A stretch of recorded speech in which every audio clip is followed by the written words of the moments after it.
Bueno, entonces el tema de hoy es hemorragia intracraneal y el tema es bastante extenso y podríamos tomarnos muchas horas en hablar de hemorragia intracraneal, así que vamos a hablar de los temas más importantes. Entiendo que la audiencia es general, así que vamos a hacer énfasis en algunos detalles importantes de la anatomía y vamos a dividir la conferencia en hemorragia intracraneal traumática y no traumática o espontánea. La hemorragia intracraneal traumática podemos dividirla dependiendo en dónde se localice y obviamente puede ser una combinación de estas diferentes localizaciones. En el espacio extraxial puede estar en el espacio subaracnoideo, en el espacio subdural o epidural, y en cuanto al compromiso intraxial puede estar localizada dentro del parénquima cerebral o intraventricular o, como dije anteriormente, una combinación de estas dependiendo de la severidad del trauma. Vamos a empezar con este ejemplo. Es un paciente con una hemorragia subaracnoidea. Vemos el trauma, el edema de los tejidos blandos y está el sitio del golpe y usualmente el contragolpe va a ser en el extremo opuesto. Vemos que tiene áreas de aumento en la densidad en los sulcos frontales. La densidad de los sulcos debe ser igual a la del líquido cefalorraquídeo que vemos dentro de los ventrículos. O sea que esta densidad claramente es anormal, está aumentada y usualmente en el plano sagital y coronal es bastante fácil determinar que esta hemorragia no es parenquimatosa, sino que está localizada dentro de los sulcos que corresponde al espacio subaracnoideo. La causa más frecuente de hemorragia intracraneal en general es trauma y de hemorragia subaracnoideo en particular también. Siguiente ejemplos van a ser colecciones extraxiales. Se pueden localizar en el espacio subdural y formar hematomas subdurales o hematomas epidurales.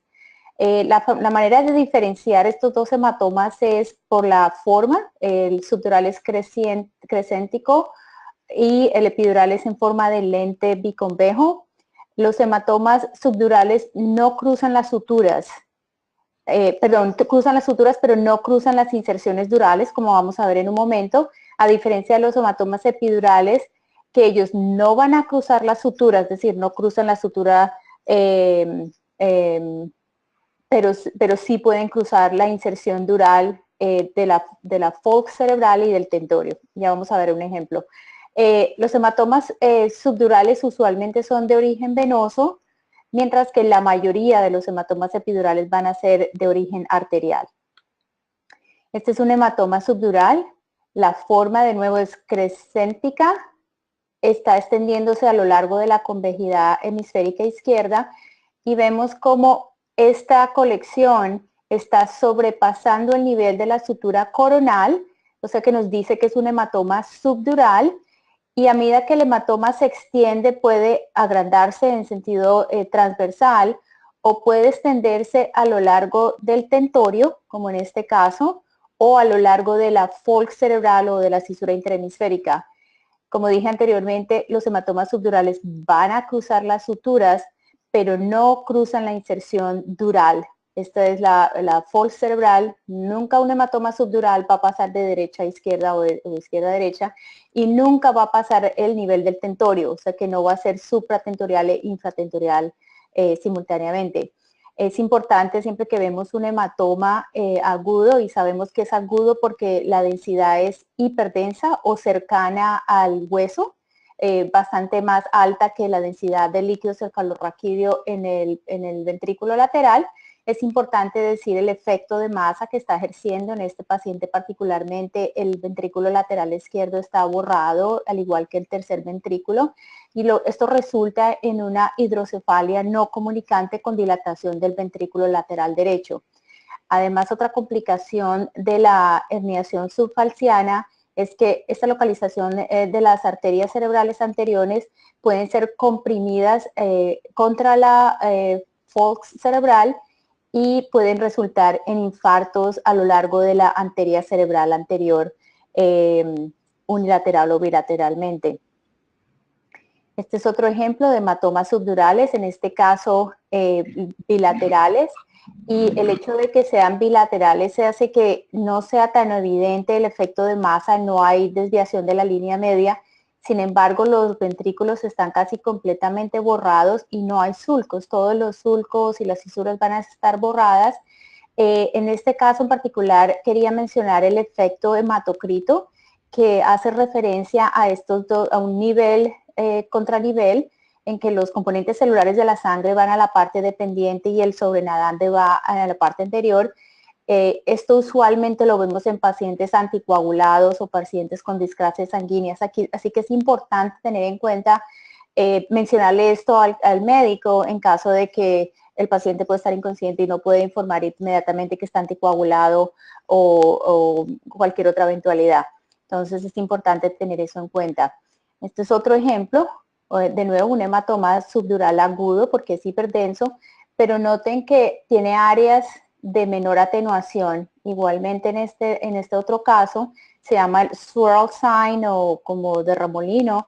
Lo que esto indica es que hay una extravasación activa de sangre de manera aguda y la sangre no se está coagulando, o sea que no se forma un coágulo. El coágulo normalmente es denso. Si vemos áreas de menor atenuación, no realmente puede ser un sangrado agudo encima de un sangrado crónico, también es una posibilidad, pero usualmente esa hipodensidad va a ser similar al líquido cefalorraquídeo cuando tenemos de base un hematoma subdural crónico y encima de ese tenemos un sangrado agudo. Así que lo que yo les recomiendo a mis residentes es que siempre que vean estas áreas de menor atenuación, piensen que lo que está indicando es que es un sangrado activo y que eso quiere decir que el hematoma puede crecer rápidamente. Y además esto también se ve en pacientes que están anticoagulados o con problemas de discrasia sanguínea, y lo que va a pasar es que no van a formar un coágulo normalmente. Estos hematomas tienden a expandirse, así que es importante tener un control cercano de estos pacientes. Otro dato importante de los hematomas subdurales, usualmente tenemos una lesión del golpe y el contragolpe, generalmente van a tener hematomas o áreas de hemorragia subaracnoidea en el lado contralateral.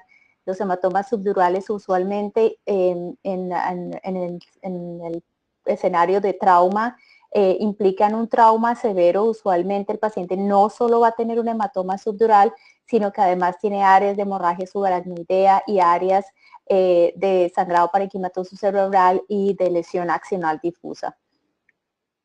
Este es un caso de un paciente que tenía colecciones subdurales bilaterales.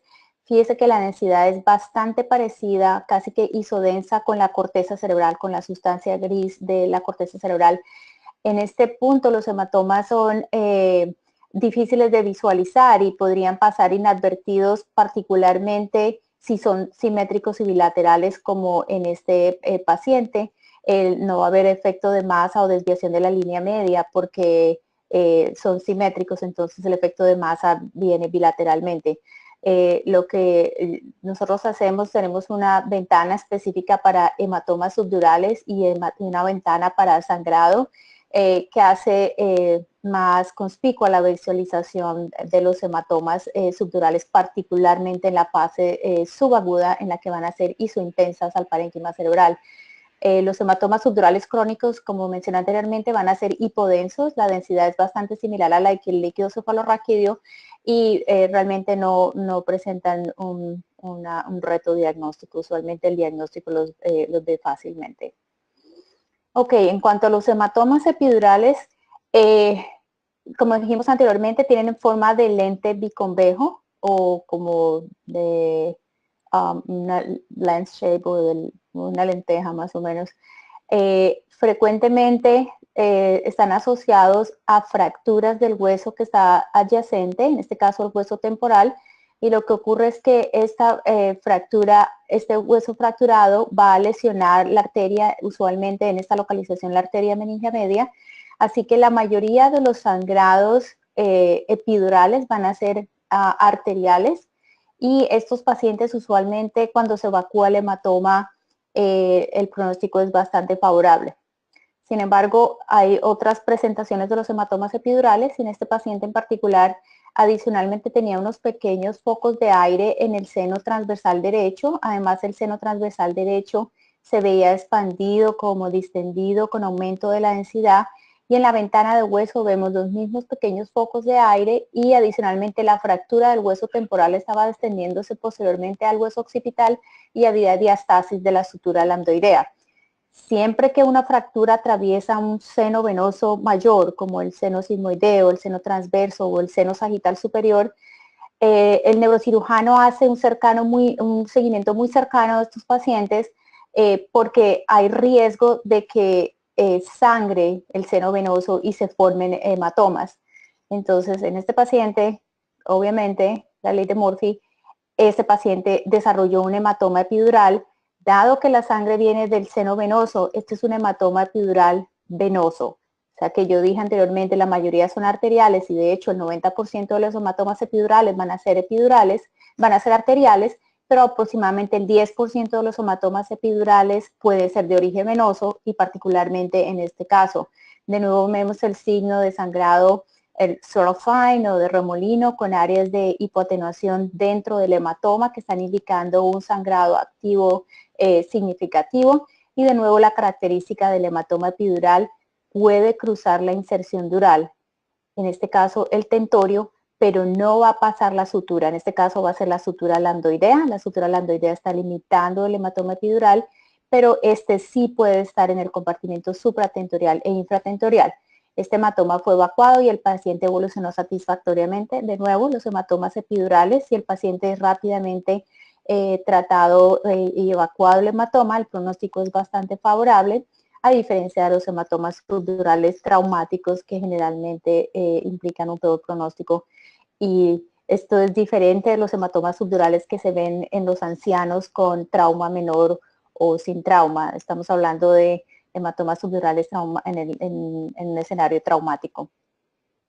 Este es otro ejemplo, un paciente con una fractura a lo largo de la sutura superior, no es desplazada, es bastante difícil de visualizar y de hecho inicialmente esto fue, se le pasó al residente esto se pensó que fuera una masa o algún otro tipo de lesión, sin embargo cuando vimos la fractura claramente concluimos que esto era un hematoma epidural de origen venoso por daño del seno sagital superior. Y de nuevo, fíjense cómo los hematomas epidurales sí pueden atravesar la inserción dural, en este caso de la cisura interhemisférica o la FOX, de la FOX cerebral. Este es un seguimiento y vemos cómo el seno sagital superior está permeable y el hematoma estaba disminuyendo de tamaño. En este paciente en particular no requirió evacuación, pero sí se le hacían controles bastante seguidos para asegurarse que el hematoma no creciera. Este es un caso que llegó a la sala de emergencias y el residente lo recibió y él no estaba seguro si esto era un hematoma epidural o subdural. Y bueno, empezamos a analizar el caso y la confusión era porque tiene forma biconveja, o sea que pensaríamos que es un hematoma epidural, lo cual en principio sería una aproximación apropiada. Sin embargo, si trazamos una línea, vemos que este hematoma está extendiéndose anterior a la sutura coronal. Eso nos está diciendo que este hematoma no es un hematoma epidural, sino es un hematoma subdural. Además, el paciente no tenía historia de trauma, este era un paciente que estaba anticoagulado. Y en un corte más superior vemos cómo el hematoma se extendía posteriormente hacia la convejidad parietal. Este componente sí ya tenía más una forma crescéntica. Este componente estaba sangrando más rápidamente, claramente lo vemos por las áreas de hipoatenuación y en parte tal vez eso explica la configuración un poco en forma de lente. Este paciente fue llevado a cirugía y efectivamente fue un hematoma subdural. Entonces, para resumir, los hematomas subdurales pueden extenderse pasando las suturas, pero no pasan la inserción de la dura, particularmente la cisura interhemisférica ni el tentorio, y a diferencia de los hematomas epidurales que sí van a sobrepasar la inserción de la dura, pero no las suturas, en este caso la lambdoidea. En cuanto a las lesiones parenquimatosas, las hemorragias parenquimatosas y los hematomas usualmente son bastante visibles y realmente no presentan ningún reto al diagnóstico, pero no solo estas lesiones parenquimatosas grandes, es importante tener en cuenta las lesiones más pequeñas, las áreas de hemorragia subaracnoidea, el edema cerebral y realmente más difícil son las lesiones pequeñas que pueden ser difíciles de visualizar, como es el caso de la lesión axonal difusa, que usualmente va a ocurrir en un mecanismo de flexión y extensión de la cabeza y del cuello, y va a resultar en transección del axón o daño difuso de los axones. La localización de la lesión axonal difusa va a ser usualmente córtico subcortical en la unión de la sustancia gris con la sustancia blanca. Estas son las localizaciones más frecuentes de las lesiones por lesión axonal difusa. Entre más severo sea el trauma, más profunda la lesión, en este caso el cuerpo calloso, y en este otro caso el tallo cerebral, particularmente el aspecto lateral del mesencéfalo. Además, este paciente tenía otras áreas de hemorragia subaracnoidea y como mencioné anteriormente, son estas lesiones pequeñas las que pueden ser más difíciles de visualizar, y como dicen aquí, eso es the tip of the iceberg. Eso es una lesión que es lo que estamos viendo, pero en realidad el daño parenquimatoso cerebral usualmente es más extenso, pero no visible con escanografía. Este es un paciente con trauma, la escanografía cerebral no mostró mayor abnormalidad. Sin embargo, en la resonancia magnética tenía un área de edema con isquemia en el espléneo del cuerpo calloso, y además tenía una pequeña microhemorragia en el aspecto lateral del mesencéfalo. De nuevo, estas lesiones de lesión axonal difusa pueden ser, usualmente no son muy visibles en la escanografía, y como la escanografía es normal, usualmente no se le hace seguimiento con resonancia magnética. Sin embargo, recientemente y durante los últimos años, dado la popularidad del fútbol americano, hay bastantes recursos actualmente en investigación para los pacientes, para jugadores, particularmente jugadores de fútbol, pero también otras entidades, porque se ha visto que estos pacientes pueden tener concusiones subclínicas o lesión traumática cerebral que no ha sido diagnosticada, pero dado que ellos tienen trauma repetido, van a desarrollar lo que se llama encefalopatía traumática crónica, CTE. Realmente esto se describió y se pensaba que era solamente los boxeadores, y como dicen, the tip of the iceberg es porque estamos viendo estos punticos, pero en realidad esto es una secuencia de susceptibilidad o SWI, Susceptibility Weighted Images. Lo que vemos es un compromiso masivo de lesiones axonales difusas, particularmente en las regiones córtico-subcorticales. Usualmente se va a presentar en pacientes que tienen trauma repetido. Estos pacientes en el trauma agudo van a tener dolor de cabeza y de pronto algo de amnesia. Usualmente se recuperan, y hay unas guías de manejo de qué hacer con estos pacientes, cuánto tiempo esperar antes de dejarlos volver a jugar o volver a la escuela, o hay unas guías de cómo manejar estos pacientes, pero a largo plazo estos pacientes se ha visto que tienen problemas de memoria, de comportamiento y cambios en la personalidad, y lo que se ha visto en los estudios de patología es que estos pacientes tienden a acumular proteína tau, o sea que esto es una tauopatía, como otros tipos de demencias que también acumulan esta proteína. Particularmente la distribución anatómica es un poco diferente. Dicen que la localización ocurre en carpas superficiales de la corteza cerebral. A largo plazo lo que nosotros podemos ver es la atrofia cerebral, además de estas múltiples lesiones.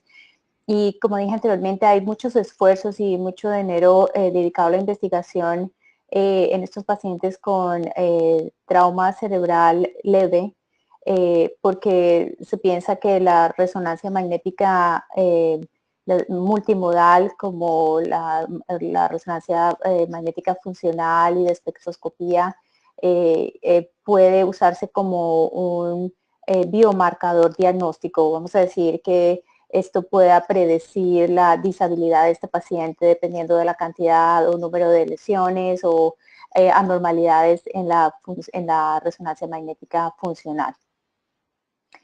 Bueno, pues no es solo el fútbol americano, también el balompié. Estos son dos ejemplos de la Copa Mundo en el 2014. Este es un jugador uruguayo. Yo recuerdo ver el partido. Él cayó inconsciente, yo creo que él tuvo una convulsión y 3 minutos más tarde se paró y siguió jugando. Y este es el jugador alemán, Christopher Kramer. Tuvo una contusión significativa, un trauma craneoencefálico significativo. Él sí, paró un momento y siguió jugando, después lo tuvieron que retirar del partido. Y este jugador no recuerda absolutamente nada del partido, de lo que pasó, el evento más importante en su carrera profesional probablemente. Él tiene amnesia total de ese evento. Lastimosamente, más recientemente, la semana pasada, este delantero del Real Madrid, casi que en una posición de descerebración con un trauma craneoencefálico severo.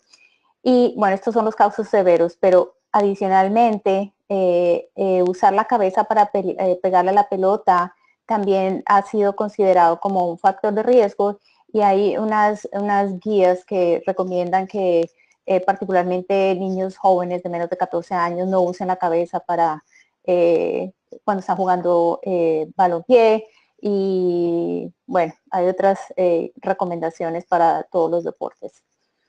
Ok, entonces ahora vamos a hablar sobre hemorragia intracraneal espontánea o no traumática. El tema es bastante extenso, así que vamos a hacer énfasis en algunos puntos importantes. Lo primero que vamos a ver es que la causa más frecuente de hemorragia intracraneal espontánea o no traumática va a variar dependiendo del grupo de edad. En edad media y en los ancianos, la hipertensión es lejos la causa más frecuente. La hipertensión explica el 50% de las hemorragias cerebrales no traumáticas. La segunda causa más frecuente en este grupo de edad va a ser la angiopatía amiloide o la enfermedad por amiloide, y neoplasias va a ser el tercero. En jóvenes adultos, las malformaciones vasculares es número 1, y el abuso de drogas. Esto es relativamente frecuente. Lo vemos aquí, y oclusiones venosas, bien sea una vena cortical o un seno venoso ocluido. Y en niños la causa más frecuente va a ser malformaciones vasculares, desórdenes hematológicos y vasculopatía. Así que vamos a ver algunos ejemplos de los adultos. Este es el primer caso, un paciente con una hemorragia en la región gangliobasal derecha, es circular, bien definida.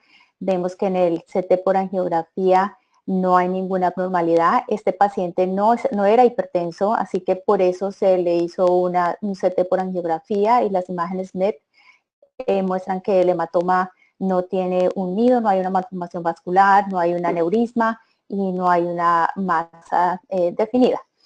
Entonces, vamos a revisar primero la localización porque es bien importante.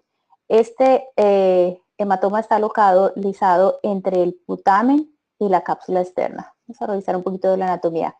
Este es el caudado, núcleo caudado. Este triángulo es el núcleo lentiforme, la parte interna es el globus pallidus y la parte externa es el putamen, que corresponde a esta parte. Lo que está aquí en verde son los tálamos, y esta localización específicamente va a ser la localización más frecuente de la hemorragia hipertensiva, entre el putamen y la cápsula externa. Este paciente usaba drogas, usaba cocaína, y el sangrado fue causado por la cocaína. Bueno, recordemos que la cocaína y las anfetaminas causan crisis hipertensivas, así que no es sorpresa que estos pacientes se presenten con hemorragias similares a la localización de las hemorragias hipertensivas. Entonces, la localización más frecuente de la hemorragia hipertensiva va a ser entre el putamen y la cápsula externa, esa es la número 1, número 2 el tálamo, número 3 es el puente cerebral y el cerebelo, Y el último lugar es la hemorragia lobar. Así que una hemorragia en un lóbulo cerebral debe alarmarnos y indicar que debe buscarse alguna otra etiología, incluso en pacientes hipertensos. Como dijimos anteriormente, el 50% de todas las hemorragias cerebrales no traumáticas son causadas por hipertensión arterial y 15% de los infartos van a ser hemorrágicos, es decir, que 85% de los infartos son isquémicos y 15% son hemorrágicos.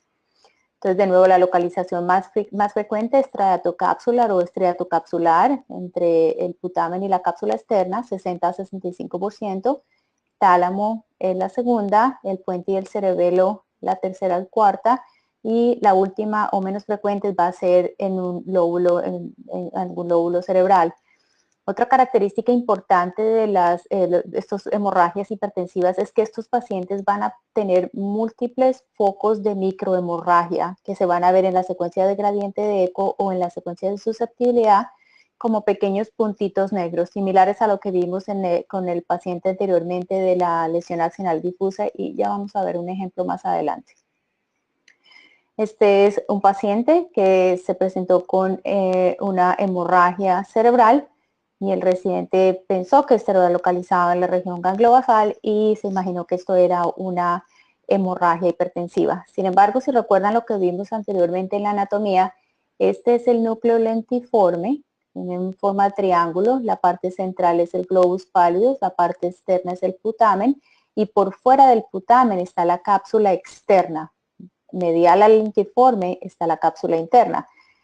Esta lesión no está localizada en los ganglios basales, está localizada en la ínsula y en el lóbulo frontal derecho, así que esto se considera una hemorragia lobar y debe ser estudiada. En este caso hicimos un CT por angiografía, pero no vimos ninguna anormalidad o focos de extravasación de contraste dentro del hematoma o un nido vascular.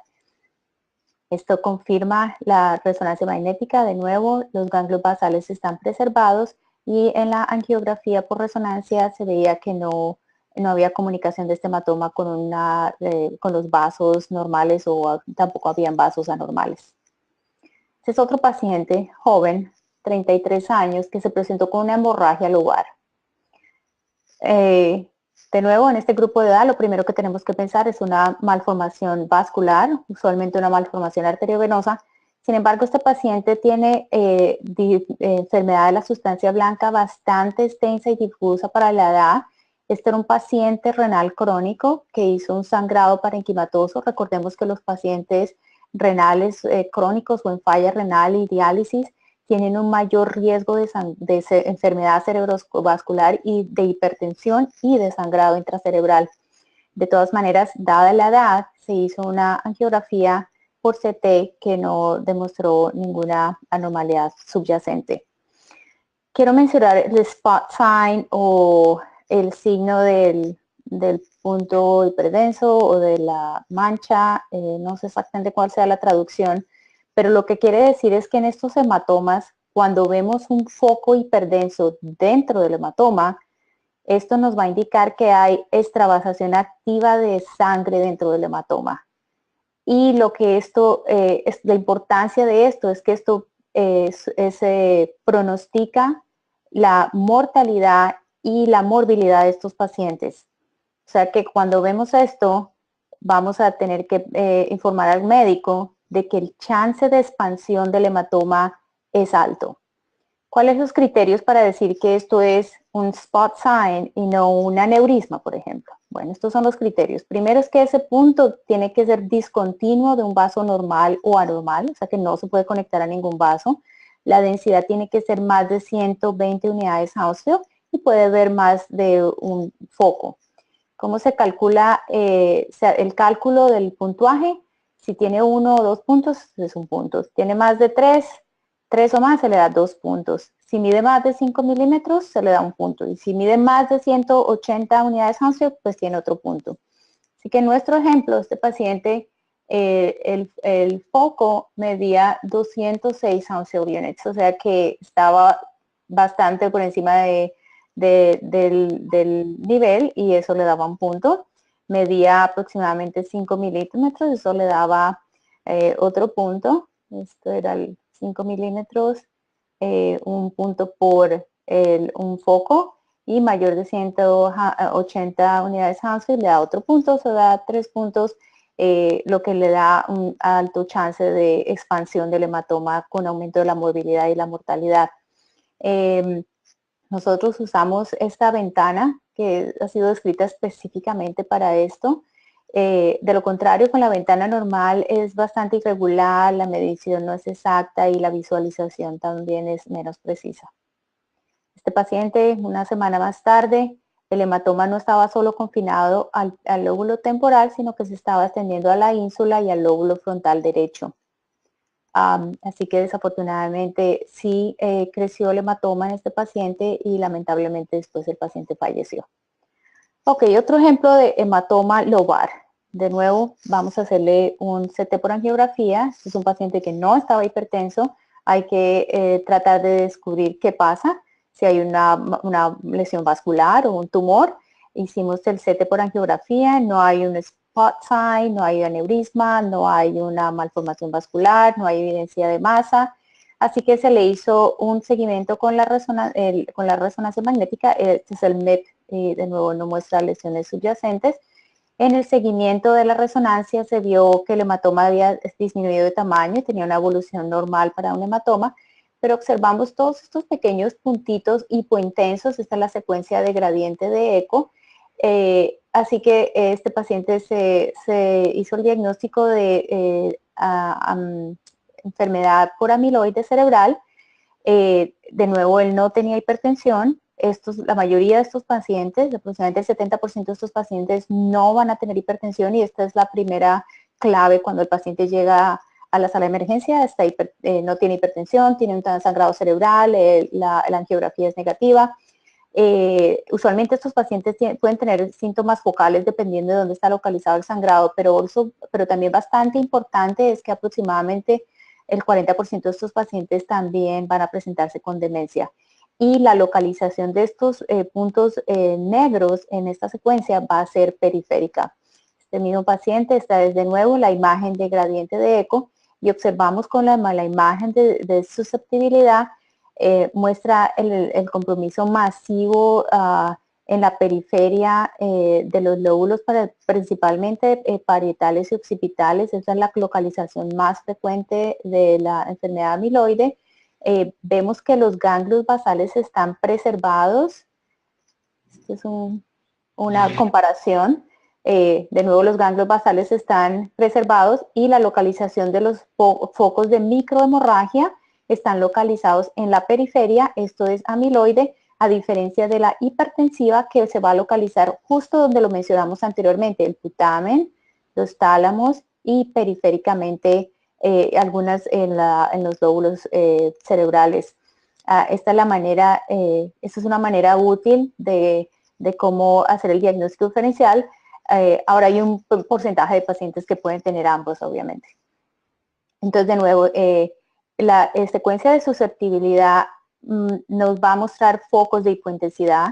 Los focos de hipointensidad usualmente van a indicar que hay microhemorragia o calcificaciones. Y de nuevo, esta es una continuación del mismo paciente con hipertensión, la localización clásica de sangrado hipertensivo, incluyendo el puente y el cerebelo. Entonces, ¿cómo diferenciamos si estos son microhemorragias o calcificaciones? Bueno, pues lo que hacemos es mirar la fase, que es un componente de esta misma secuencia. Si los focos son hipointensos en ambos componentes de la secuencia, eso quiere decir que son microhemorragias. Y aquí tenemos un ejemplo de estos pequeños focos de sangrado en el tálamo, y tenemos un poquito de hipointensidad en la glándula pineal, que usualmente se presenta calcificación, pero en la imagen de la fase vemos que es hiperintensa, o sea que esto es una calcificación de la pineal y estas son reales microhemorragias. Un ejemplo más representativo, una calcificación cerebral, se ve en el gradiente de eco, mucho más visible en la imagen de susceptibilidad comparado con el gradiente de eco. Y de nuevo, si es hipointensa en la imagen procesada, pero es hiperintensa en la fase, eso nos va a decir que esto es una calcificación y no microhemorragias. Entonces, el diagnóstico diferencial, cuando vemos muchos de estos puntitos negros en el gradiente de eco o en la imagen de susceptibilidad, en pacientes de edad media y ancianos va a ser hipertensión crónica, y ya vimos cuál es la localización, angiopatía por amiloide, y también ya vimos cuál va a ser la localización, lesión axonal difusa, que también ya vimos cuál es la localización, más frecuentemente córtico subcortical, las hemorragias, metástasis hemorrágicas, que pueden ser en cualquier localización, pero tienden a ser más periféricas, y coagulopatía o anticoagulación. En pacientes más jóvenes y niños, la causa más frecuente es múltiples malformaciones cavernosas, desórdenes hematológicos, neoplasias o lesión axonal difusa también. Otras causas menos frecuentes y que son comunes a ambos grupos son la oclusión de una vena o un seno dural, PRES, vasculitis o embolismo séptico. Entonces vamos a ver algunos casos representativos. Esto es una paciente joven con hemorragias cerebrales bilaterales, que adicionalmente tenía áreas de hemorragia subaracnoidea. La hemorragia hipertensiva muy rara vez se va a presentar con hemorragia subaracnoidea, así que esa la saco en mi posibilidad. Tampoco es una localización frecuente. Esta paciente estaba en periparto, así que se le hizo una venografía por CT y se demostró un extenso trombo que estaba ocupando la mayor parte del seno sagital superior, y se estaba extendiendo al seno transversal y sigmoideo derecho. Eso es lo que se ha descrito como el delta sign o el signo de delta. Lo que está indicando es que el coágulo o el trombo dentro del seno dural no va a realzar, se va a mantener hipodenso, y lo que realza es la sangre alrededor dentro del seno, y esto es lo que se ha conocido como el delta sign.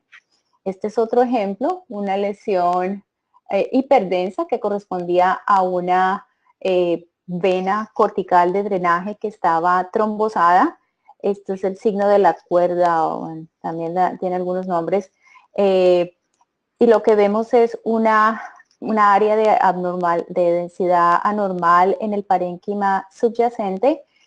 Noten cómo la anormalidad es particularmente en la sustancia blanca. La sustancia gris está preservada, y otra característica importante es que no tiene restricción en la difusión. Esto es un infarto venoso. Entonces, ¿cómo diferenciamos un infarto venoso de un infarto arterial? Bueno, un infarto arterial tiene forma triangular, sigue un territorio vascular arterial, compromete la sustancia blanca y la sustancia gris. Usualmente el paciente tiene déficit neurológico focal y tiene un área fuerte de restricción a la difusión, o sea que va a ser bastante brillante en la imagen de difusión. Los infartos venosos, por otro lado, tienden a comprometer más la sustancia blanca, no tienen una distribución triangular, respetan la corteza cerebral, obviamente dependiendo de la severidad y la extensión del infarto, y usualmente no tienen restricción en la difusión. Este es el coronal con contraste para ver el defecto de llenamiento. Esta vena probablemente la vena de Trolar, pero vemos como el seno sagital superior está permeable. Este es un ejemplo bastante más dramático. De nuevo la vena está trombosada con un área de hipodensidad en el parénquima cerebral, y vemos en la resonancia magnética, ese es el T1, en fase aguda el trombo o el coágulo puede ser isointenso al parénquima cerebral y podría pasar desapercibido. Sin embargo, en la secuencia de gradiente de eco, todas estas microhemorragias que no son aparentes en el CT son claramente visibles en las imágenes de gradiente de eco. O sea que los infartos venosos frecuentemente tienen transformación o componente hemorrágico. Estas son básicamente las características de los infartos venosos. Este es otro ejemplo, paciente con una lesión extraaxial, llegó a la sala de emergencias y se pensó que este era un hematoma subdural inicialmente. Entonces, realmente sí tiene un componente de hematoma subdural que incluso se está extendiendo un poco a lo largo de la cisura interhemisférica, pero tiene un área heterogénea que no era muy claro. Este paciente no tenía historia de trauma o de coagulopatía, no estaba anticoagulado, así que se le hizo un seguimiento con la resonancia magnética y vimos que esto correspondía a una masa con una sutil restricción en la difusión. Este paciente se le hizo una biopsia y esto era un linfoma, o sea que los tumores cerebrales también pueden sangrar y pueden presentarse como hemorragias intracraneales. Este es otro ejemplo, un paciente joven con un seminoma, y estas son metástasis hemorrágicas de un seminoma, y de nuevo las áreas de sangrado bastante prominentes en la secuencia de gradiente de eco, y usualmente la manera de diferenciar que estos son neoplasias es porque tienen un componente que va a realzar. Y lo más fácil es si es una lesión única. También si son múltiples, más fácil pensar que sean metástasis, y aún más si el paciente tiene el antecedente de algún primario en alguna otra parte. Pero si uno le hace seguimiento, estas lesiones no van a presentar la evolución esperada de un hematoma y van a permanecer con un componente sólido que va a realzar. Este es otro ejemplo de una lesión, un hematoma que estaba empezando a resolverse en el lóbulo frontal izquierdo. Si vemos hay un vaso dilatado, hiperdenso, y vemos como hay unas estructuras tubulares serpiginosas adyacentes al área del hematoma, lo cual debe hacernos pensar en una malformación arteriovenosa. El paciente se le hizo una angiografía, esta es la inyección en la carótida interna izquierda, la proyección frontal y la proyección lateral. Vemos que hay un gran nido de la malformación. Este paciente fue embolizado antes de ser llevado a cirugía. Este es otro ejemplo de hemorragia no traumática. Es un paciente que se presentó con el peor dolor de cabeza de su vida y tenía una hemorragia subaracnoidea masiva, comprometiendo las cisternas basales y la cisura interhemisférica, la cisura de Silvio bilateralmente y extensión dentro del ventrículo lateral izquierdo. Se hizo un CT por angiografía y lo que vimos fue un aneurisma que estaba localizado en la pared medial de la carótida interna del segmento cavernoso. Es bastante clásica esta distribución cuando es un aneurisma que está orientado medial y superiormente en la cisterna supracelular. Corresponde a un aneurisma de la arteria hipofisiaria superior o superior hypophyseal artery. Estos aneurismas que se localizan en el segmento cavernoso de la arteria carótida usualmente son extradurales, o sea que ellos usualmente no se presentarían con un sangrado subaracnoideo, pero particularmente que proviene de esa arteria y con esta orientación alcanzan a tener una extensión intradural y sí se presentan con hemorragia subaracnoidea. Mejor visualizado aquí, de nuevo, la orientación medial y superior del aneurisma. Este paciente se le hizo una angiografía convencional, de nuevo la proyección lateral y oblicua, mostrando el aneurisma. Este es un DynaCT que se hace también durante la angiografía y nos permite ver las características del aneurisma. Recordemos que siempre que veamos un aneurisma es importante decir la configuración. En este caso es bilobulado. Hay que decir el cuello, en este caso es un cuello estrecho, lo cual favorece el tratamiento con endovascular y embolización con coils. Hay que decir el tamaño del cuello, el diámetro. También es importante mencionar la distancia de la base al domo y los diámetros transversales. Si hay alguna irregularidad que sugiera que este es el sitio donde sangró, un pequeño bleb en el domo del aneurisma, o si hay alguna arteria que esté originándose del aneurisma. Son todas estas características importantes para mencionar en el reporte. Este paciente se embolizó y después de la embolización se ve que hay exclusión del aneurisma. Este es otro paciente que tenía dolor de cabeza, pero no era el peor dolor de cabeza de su vida. Tenía hemorragia subaracnoidea específicamente localizada en la cisterna perimesencefálica.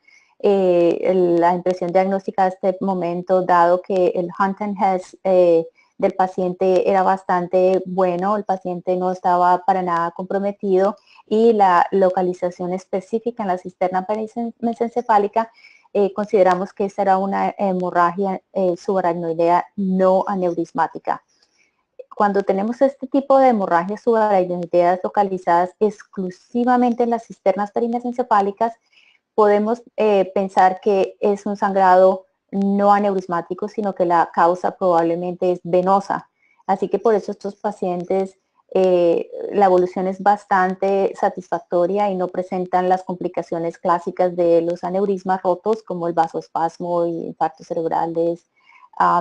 Estos pacientes, la evolución es bastante benigna, se hizo un CT por angiografía que fue negativo, así que el cirujano estaba preocupado de que fuera un falso negativo y se le hizo una angiografía convencional, la inyección en la carótida interna derecha frontal, la proyección lateral, la inyección en la carótida interna izquierda, la proyección frontal y lateral, y en la circulación posterior, y no vimos ningún aneurisma, así que se concluyó que esta era una hemorragia subaracnoidea perimesencefálica no aneurismática.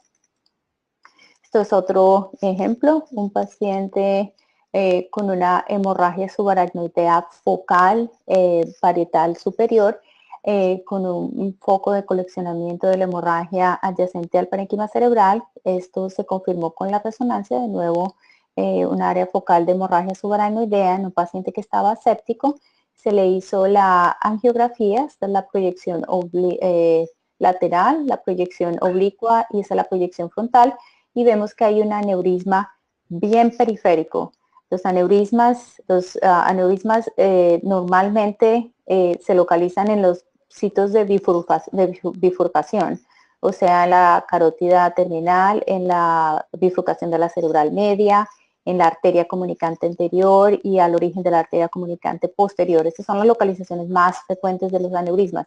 Sin embargo, cuando tenemos aneurismas infecciosos o erróneamente llamados micóticos, porque realmente no son por hongos, sino usualmente bacterianos, estos aneurismas tienden a ser bien periféricos, no ocurren en sitios de bifurcaciones y ocurren simplemente porque hay un daño de la pared vascular causada por la infección, una vasculitis infecciosa con formación del aneurisma infeccioso. Bueno, entonces para resumir, las causas de hemorragia intracraneal espontánea no traumática, la causa más frecuente es la hipertensión, la localización más frecuente es el ganglios basales, específicamente el putamen en la unión con la cápsula externa, no el globus pálidos, casi nunca sangra en el globus pálidos, es putamen con la cápsula externa, el tálamo, el puente cerebelo y por último lobar. Otras causas son infartos venosos, lesiones neoplásicas, si es un tumor primario usualmente va a ser un glioblastoma el causante del sangrado, o metástasis.